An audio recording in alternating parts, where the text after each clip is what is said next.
media. The reason why nakarating to sa akin, galing to sa police mismo, kaya nga tinext ko siya, sabi ko, ano nangyari sa'yo? Ba't ka nagpalit ng kuting-kuting na yung bagong Pilipinas? Sabi niya sa akin, palangga, wala akong choice kung di sundin dahil binabantayan kami ng aming mga superiors.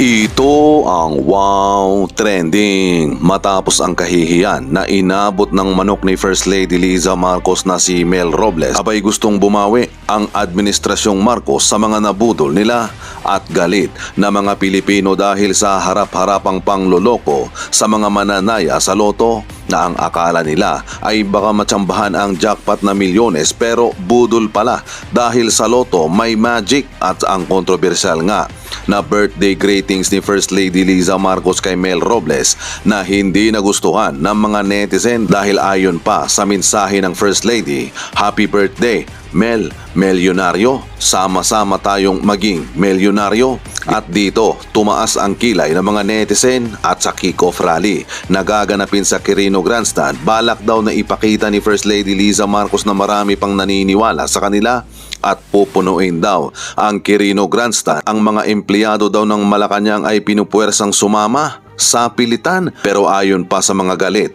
at mga nabudol ng PCSO na mga netizen, sinong Pilipino ang pupunta sa rally na pabor lang sa gobyernong nakakasuka? Grabe itong gobyerno natin, yung binigyan ka ng pagkakataon ng Diyos para magsisi pero hindi mo pa rin ginawa. Mas matinding kahihiyan ang abutin ng mga yan. Nakakapanghina ng kalooban sa nangyayari at nakakalungkot marinig na wala ng aksyon. Sino ba ang kakampi ng taong bayan? Nakakalungkot. Parang wala ng boses ang bayan. Dapat sa kanila magsuot na lang sila ng sungay at may buntot.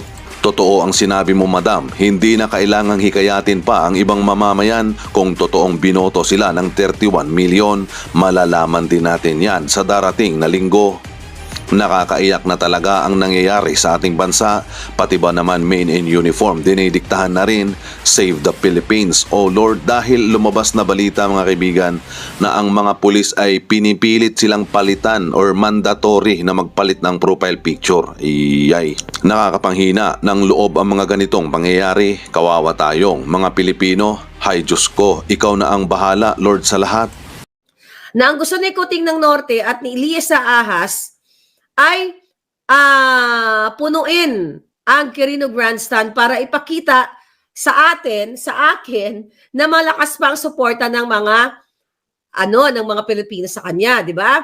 So yung mga pinagmamalaki nilang 31 million, okay, na mga katang-isip lang pala yon.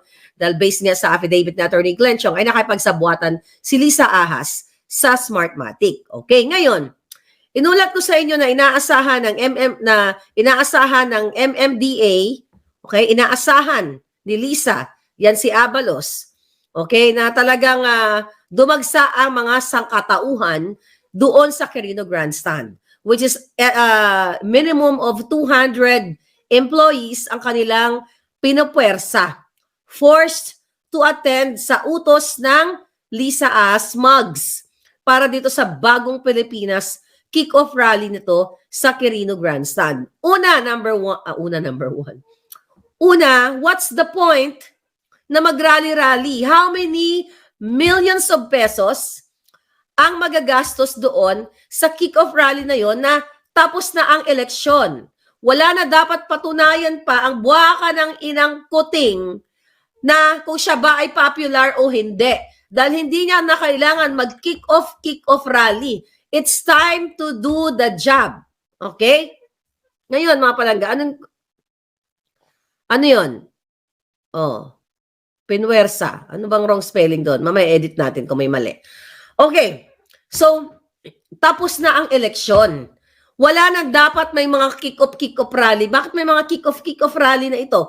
The intention is para patunayan daw ni Kuting at ni Liza Ahas na may asim pa sila.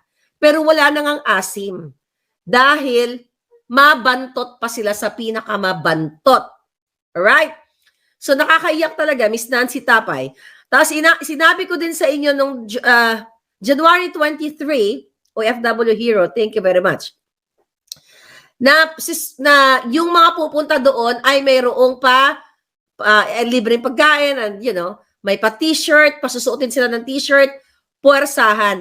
And also, babayaran nga yung araw na ipinas na suppose, well, that's Sunday. So, babayaran sila ng isang araw at the expense of your money, our money, remittance, taxpayers' money. So, lahat dito ay sangkot, mga palangga, ang pera natin. Okay? Pera natin ang ibabayad nila. So, sinabi ko sa inyo yan. So, nung after natin mag-vlog, mga kababayan, yung kaibigan kong pulis, nahitad. Mapakita ko sa inyo yung message namin, pero puputulin ko lang. Baka kasi gurgurin ni Lisa Ahas. Okay? Ito, i-highlight ko lang. Sabi ko sa kanya, huy, sabi ko ng ganun, palangga. Bakit? Kasi ano siya, follower ko yun, tsaka friendship ko yun. Sabi ko sa kanya, anong nakain mo? Sabi ko gano'n sa kanya. Sabi ko, bakit ka nagpalit ng bagong Pilipinas rally na yan? Galit ka kay Kuting dahil sa kajotahan niya. Ang sabi niya, ito, mandatory kami magpalit ng profile cover. I have to show you, ikakat ko lang kasi baka magurgur ni Lisa at ni Kuting. Ito muna dito tayo. Nakita niyo po. Okay? Ayan, nakita niyo yung message. Yan ang message namin. Okay, layo ko lang. Ito, here, nababasa niyo? Mandatory kami magpapalit ng profile cover. Okay, ano ibig sabihin nun? Pinwersa-pwersahan. Ito, hawak kong ebidensya, mga palangga, coming from the PNP, Republic of the Philippines National Police Commission, Philippine National Police, National Capital Region, Police Office, Southern Police District. Ito, ebidensya na pinupwersa not only kapulisan, kundi lahat ng ahensya na magpalit ng profile picture. Marlica, January 23 pa lang now dito sa Pinas. January 20 pala, sorry. Thank you. Bangag. Hindi naman ako nagpulburon. Ano sinabi ko? Nagkamali yata ako kanina. January 20 yata ako nag-report sa inyo. Okay? Thank you for correcting me, palangga. Yeah. Kala ko January 28 na. So, ito. Ito po yung ebidensya. Okay? Nakita nyo? Babasahin ko sa inyo yan. Galing po yan sa ating kaibigan kong polis. Sa aking kaibigan ng mga polis na ganito ka-brusko. Shout out naman dyan sa aking mga PNP friends. Okay, ang mga sundalo na makasimbrusko nito ng aking mga alaga. Eto kayo, huwag kayo magpapauto sa gobyernong iyan. Ayan, 4 sila, yung mga ano ko. Yan, eto sila, di ba? Okay. So anyway, pagtanggol nyo kami, ha? Mamaya tayo mag-usap. Diyan muna kayo, magtabi-tabi muna kayo. Ngayon, inuutusan, diktador, sabi ni Marga, inuutusan ni Betty Butod. Ayan, ganto-ganto talaga siya mag-outfit. Nakasawa ni Kuting, ito si Betty Butod. Okay? Yan, si Butod. Si Ahas. Ayan. Inuutusan ang mga bruskong, okay, dali lang ha, kasundaluhan at ang ating mga kapulisan para mag-change ng profile picture. At hawak ko ebidensya. At syempre, dapat itong mga pogi-pogi natin, mga brusko, ayan kayo, ipagtanggol yung aming mga alindog. Eto kami. Di ba? Ayan, meron tayong props ngayon. So, ayan kami, mga palangga. Mga friends ko yan. Ngayon, eto na, babasahin ko sa inyo. Hindi pwedeng pagsinungalingan ng gobyerno, ng administrasyong ito. Basahin ko sa inyo, 2C distribution, okay, from DDDO. Ang ibang mga abbreviation dito, I tried to research because sumakit yung ulo ko, hindi ko makita. Yung babasahin ko na lang sa inyo, yung nakita ko. Okay? Pero ang importante yung message. Sabi dito, subject, PNP pre-launching of Bagong Pilipinas Kick-Off Rally.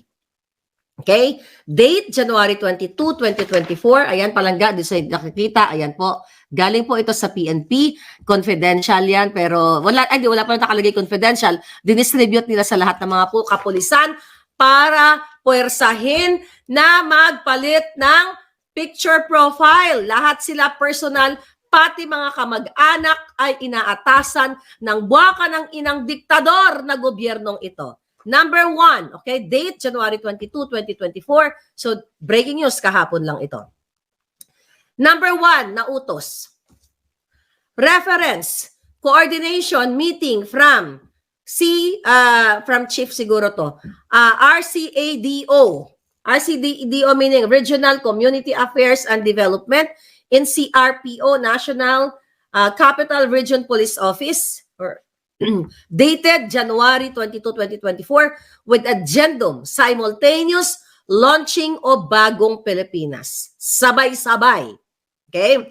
Number 2, the pertains to the kick-off rally of the Bagong Pilipinas on January 28, 2024, that is Sunday, at the Quirino Grandstand, Ermita, Park, Manila, with Excellency President Ferdinand Marcos Jr., aka Kuting ng Norte, dagdag ko lang yon, as guest of honor and speaker.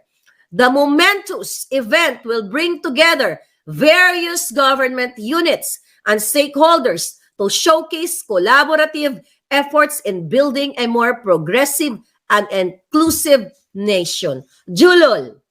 Okay? You bring the what? You're building a more progressive and inclusive polboronic nation at pagpapanalo sa loto ng mga buwaka ng ina. Wala pang, anong araw na ngayon? Tuesday, may 2 araw pa tayo dun sa hearing ng PCSO ni Mel Robles. Number 3. Eto, listen to this. Ito ang atas ni Kuting at ni Lisa at ng Presidential Communications. Relatedly, all government agencies are advised to promote and drumbeat in the social media. Ano ibig sabihin ng drumbeat? Tumambol ng sabay-sabay, parang ganon sa Tagalog, di ba? Tigidig-gidig, di ba? Yung mga nagtatambol. Okay, tigidig-gidig, parang kabayo yun ha. Ulitin ko, relatedly, all government agencies are advised to promote and drumbeat in the social media and other forms of communications 5 days before the scheduled kick-off rally. Their respective accomplishments that are attributed to the Bagong Pilipinas to measure the participation of all agencies through social media engagement analytics. So inaatasan ang buong ahensya ng gobyerno na mag-engage ang mga kapulisan, ang mga empleyado ng ahensya ng gobyerno sa social media para tumaas ang buwaka ng inang engagement analytics ni Kuting. Nakita nyo kung gaano kahayop? Imbis na tumaas ang engagement ng mga taong bayan na makabili ng pagkain, magkaroon ng trabaho, magkaroon ng maayos na pamayanan, but bigaon, alpot talaga, na mga ano na to, gobyernong ito, ang focus nila, tumaas ang engagement kasi nga bagsak na ang engagement ni Kuting ng Norte. Bakit sa number 3 inaatasan ang mga ahensya ng gobyerno na i-promote ng sabay-sabay sa social media? The reason why nakarating to sa akin, galing to sa police mismo, kaya nga tinext ko siya, sabi ko, ano nangyari sa'yo? Ba't ka nagpalit ng Kuting-Kuting na yung Bagong Pilipinas? Sabi niya sa akin, palangga, wala akong choice kung di sundin dahil binabantayan kami ng aming mga superiors. Nakita nyo? Kaluoy man itong mga brusko kong mga palangga. Mag-speak up din kayo ano kay Kuting ha. Ito ha, dali lang. Number 4. Sabi dito sa atas, sa kapapasok lang, ito po'y binabasa kong memo. This is internal memo. Sabi ni Nini Pagal, unahin muna ang lahat ng presyo na bumaba. Exactly. They will spend money, buha ka ng ina. Spend money dyan sa rally-rally na yan. Imbis na igastos sa mga livelihood programs, sa mga palangga, mga may sakit. Inuuna pa ang rally. Tas babayaran ang mga recruit na mga empleyado ng kanilang one day and may pa-t-shirt na may bago-bagong Pilipinas, forcibly pinuwersa. Kahit ayaw nila, kailangan nilang pumunta dahil tinatakot, sinisindak sila ng kanilang mga superior. Ito ang ebidensya, hawak ko. Nasa mga puso nyo, mga kamay nyo kung maniniwala kayo. Ngayon, ito, by the way, okay, para malaman ninyo, buti may nagpaalala. May nagpaalala doon sa profile. Okay? Nawala ka na palangga. Para malaman ninyo na totoo ang sinasabi ko. Okay, nawala na yung green screen ko. Okay. Excuse me. Ayan. So, pumunta kayo sa DOJ. Okay? Puntahan nyo yung DOJ, yung PCSO, yung PCO, DSWD, Department of Finance, at marami pang iba na mga ahensya. Nagpalit na sila ng bagong Pilipinas na logo dahil inaatasan sila ni Lisa na gawin ni Kuting na ipakita sa taong bayan na sinusuportahan pa daw ang kanilang gobyernong Kuting. Next, number 4.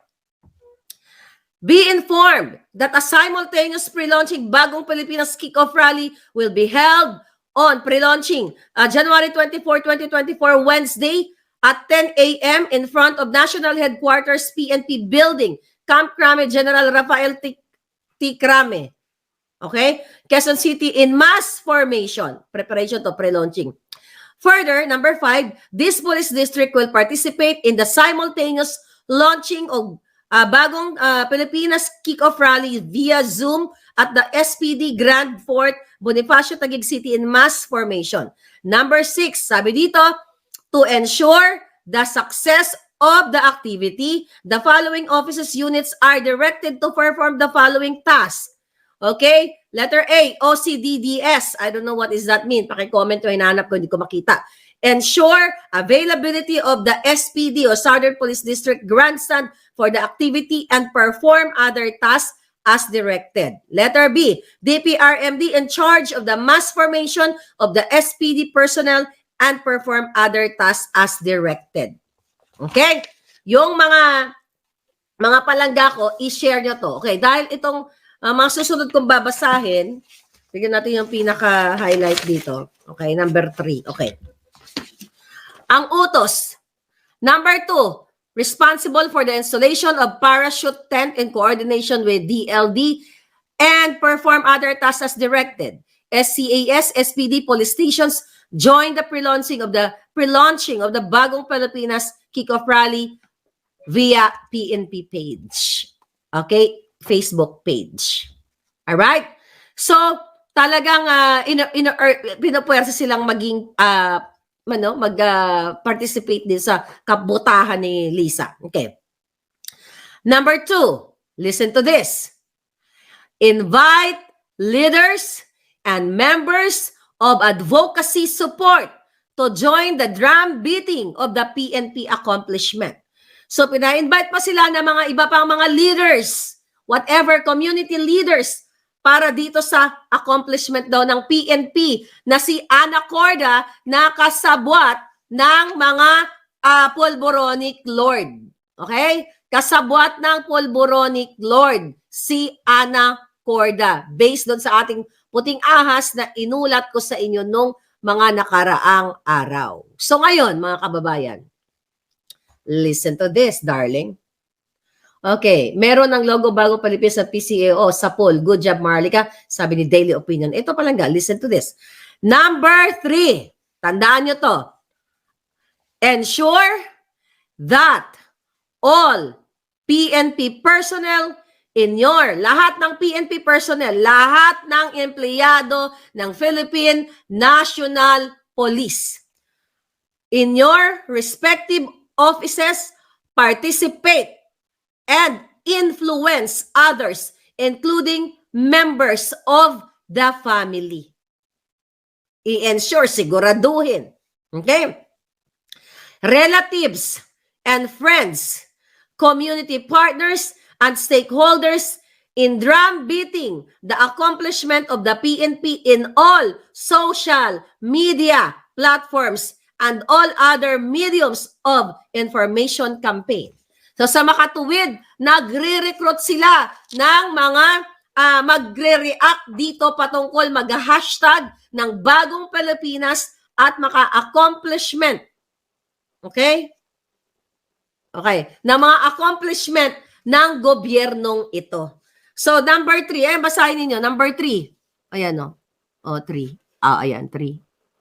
O, number 3. Okay? Number 3. Okay. Now, what is number 4? Like, comment, and share. O, di ba? Like, comment, and share by encoding Bagong Pilipinas in your respective social media accounts. All PNP accomplishments attributed to Bagong Pilipinas administration's brand of governance and leadership posted at the PNP official FB page to increase the reach of the campaign. Okay, basahin. Ito muna tayo kay number 3. Like pala, number 4 pala, number 4. Para makita nyo. Lola nyo eh. Okay, number 4. Okay, dito tayo 4. 4? Kasi baliktad dito, no? Oh, baliktad. Ayan, number 4. Baliktad pala dito. Pero ito, ayan. Number 4. Nakita nyo? Like. Basahin nyo, screenshot nyo palangga. Okay, screenshot nyo dyan sa ibang channel. Like, comment, and share. Nakita nyo? Yan ang utos. Ang utos ng mga buwaka ng inang dorogista, sabi nung nag-comment. Basahin ko ulit. Like, comment, ano ako pala, bigla ako nang hina sa kaputahan ng mga buwaka ng inang to. Like, comment, and share by encoding Bagong Pilipinas in your respective social media accounts. Kaya anong message ko yung kaibigan ko, ano nangyari sa'yo? Nabuang ka baka ako?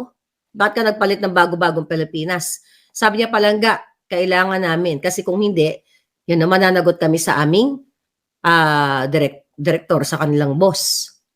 Hakot-hakot. See? Hakot-hakot talaga. Pupwersahin kasi nga nakikita na nila, sukang-suka na yung taong bayan. And their goal is to get 250,000 people doon sa Quirino Grandstand. Kung totoong binoto ka ng 31 million, Kuting ng Norte, hindi nyo na kailangan pwersahin pa. Hindi nyo kailangan pwersahin ang mga kapulisan, kasundaluhan, eto mga bruskong ito. Hindi mo na kailangan pwersahin itong mga ito para mag-change ng Facebook page. At bakit buwaka ng ina? Bakit puro engagement ang nasa utak ninyong Facebook engagement? Hindi ba kayo kontento sa trolls nyo?